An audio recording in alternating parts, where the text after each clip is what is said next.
If you guys have been watching my channel for a while, you guys know that I love to stay active. In high school alone, I did track, cross country, wrestling, swimming, basketball, and even flag football. And I've had my fair share of injuries too. Everything from a broken back, broken feet, all the way to just shin splints or pulled muscles. So I've had to find solutions for all of these issues, and I think I've kind of mastered this subject as I've had so many injuries, and I think that a lot of other people can benefit from these solutions.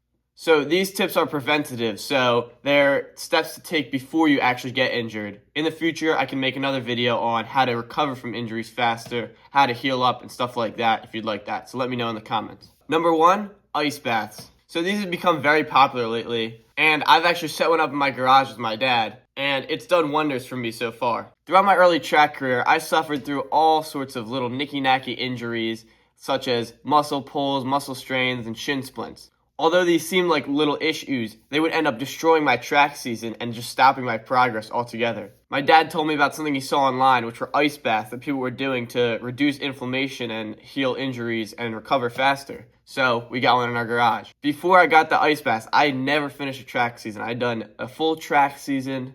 Well, I wanted to do a full track season, but I got injured. I had only done a month of that. And then the following cross-country season, I only did a month of that before I got injured again.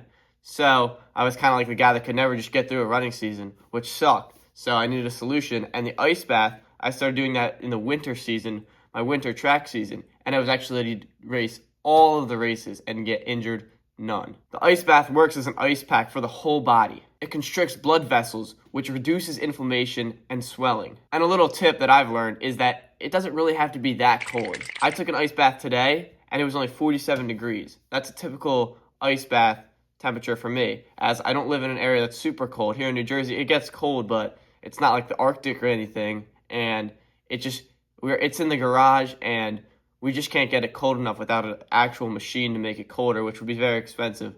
So I put some water bottles filled with ice in it to get it down a little bit, but it never gets into the 30s, which a lot of people recommend. But I found that it works just as well when it's not as cold. It's still very cold being 47, very uncomfortable, still trains your mind, and I found that it still gets you through these overuse injuries that just plague runners and athletes altogether.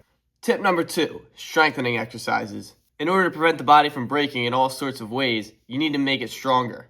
And I don't mean weightlifting, squatting 300 pounds, deadlifting, and stuff like that. That stuff can be great, but strengthening exercises just include simple PT exercises. When I say PT, I mean physical therapy. A lot of the stuff that they give people with muscle tears or broken bones, to strengthen those muscles to get them back to full speed is what I'm talking about here with strengthening exercises. These include a lot of band work. They can include a lot of weight work too. But for preventative measures, they can work great as well. If you're a runner, for instance, and you know that there's a good chance you can suffer an ankle injury, why not strengthen the ankle so you don't have to risk your season on a wrong turn or just an overuse injury? There are many ankle exercises that are very simple that require just a band or even not even a band that you can use and just have a lower chance of getting an ankle injury, and you can apply that to any muscle for any sport. Tip number 3, strengthening your core. As you guys may or may not know, I broke my back about 4 years ago wrestling. It's been a roller coaster since then, with good times and bad times for my body, where I've been able to do a lot and a little. Recently, I've really taken the time to invest into my core strength as it stabilizes the whole body, which makes my back stable so the bones don't rub together and cause inflammation and pain for me. Before any workout, I do about a 40-minute core warm-up just to get ready for the activity. This is great for preventative measures as well, as it just stabilizes the entire body so you don't get injured, and it can actually increase performance. Having a stronger core results in spinal stability, increased balance, and enhanced posture. This, in turn, creates efficient and optimal body movement when you're working out. This efficient movement reduces strain on joints and muscles. All of this then prevents overuse injuries, back pain, and falls. Think of the core as your body's support system. Strengthen it so it can be bulletproof, allowing you to take on any challenge. Tip number 4, don't bite off more than you can chew. So when I did track in high school, I was very competitive, and I actually used to race my workouts. I wanted to prove that I was the best on the team, so I had to prove I was the best in the workouts. There was another guy on my team who I became very good friends with, and his name is Ben, and he was just like me. We both wanted to prove that we were the best, and every workout we would clash. One workout I remember in particular was in mid-cross country season when we were both doing 400 meters at the end of a long workout. As we had done in all the reps previously, we were battling it out, seeing who would win this last 400 meters. And I remember after that rep, I started limping and my foot just felt weird. It turns out that I actually had broken my foot on that last rep, and I was now out for the whole season. And I didn't even win the last 400 meters. Guys, if you're going to go and try to win the workout and you're going to try to win and you're going to get injured, at least win. So me going too intensely actually prevented me from getting better. You still need to push it and be intense in order to get better at anything. But don't push it so hard that you're putting your body at risk of getting injured over something that's not even a race. Put consistency and longevity over intensity. Tip number 5, include a rest day.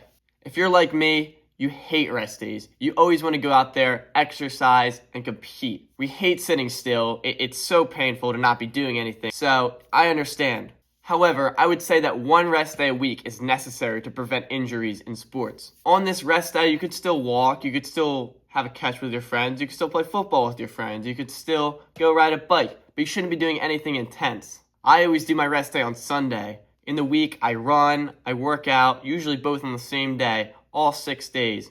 But on Sunday, I do absolutely nothing. Don't think of it as a rest day. Think of it as you recharging and preparing for a badass next week. So, those were the 5 tips to prevent injuries in any sport. Ice baths, strengthening exercises, strengthening your core, not biting off more than you can chew, and having at least one rest day a week. These have allowed me and will allow you to rid your body of its physical limits and allow you to reach your potential in fitness. Let me know if you all like this type of content with more educational, more just my knowledge.